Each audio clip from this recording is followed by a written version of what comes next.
Ivory fell asleep holding my hand at some point. I gently turned over and slid my hand out of hers, careful not to wake her. I don't know how much time passed before her phone buzzed sharply in the dark. The ringtone barely lasted a second before she silenced it. "Usher," she whispered. I kept my eyes closed and didn't answer. So she gave me a gentle nudge. "Something urgent came up at work. I need to head over for a bit. If everything goes well, I'll be back by morning." I opened my eyes halfway, feigning grogginess. "I'll drive you." She smiled and brushed me off. "No need. I'm picking up Shauna from Product Dev on the way. I'll text you when I get there." She kissed me quickly, then slipped out of the room. A minute later, I heard the front door close. I got dressed in the dark, grabbed a hoodie, and called a cab. When the driver asked where to, I gave him the address I'd memorized from her Amazon account. North Gate of Longview Park Apartments, Building 6. In the back seat, I opened TikTok and searched the guy's handle. At "Sorry for crashing into your heart, Ivory" had changed hers not long ago too. At "All I want is you." She told me the "you" was for me. Usher.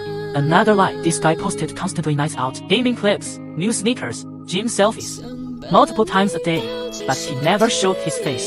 Every selfie had his phone covering it. I tapped into one of his quick match summary from League. His username popped up. Burn Boy. Suddenly it clicked. A while back, I asked Ivory if I could join her game one night. She reluctantly agreed. Burn 1 was on our team. I played support. He was ADC right at the start.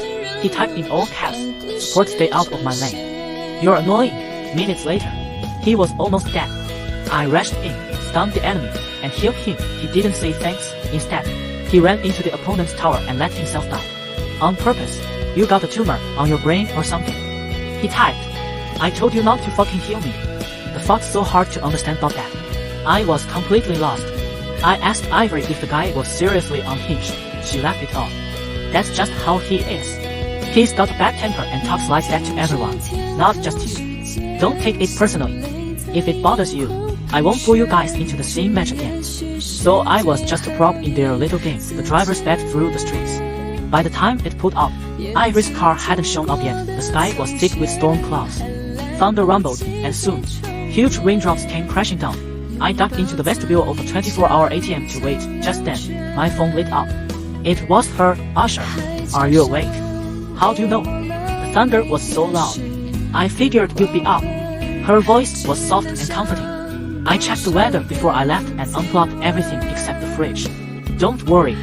Just try to get some sleep." When I was a kid, lightning struck our house and started a fire. My mom and my stepdad managed to save my little brother and his favorite toy. But they forgot about me. Since then, thunderstorms have messed with my head over the years. Ivory climbed her way from an entry-level employee to tech director.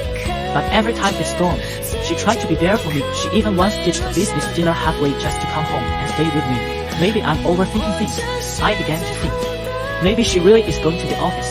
But then I saw a familiar SUV pulled up. It hazard lights blinking.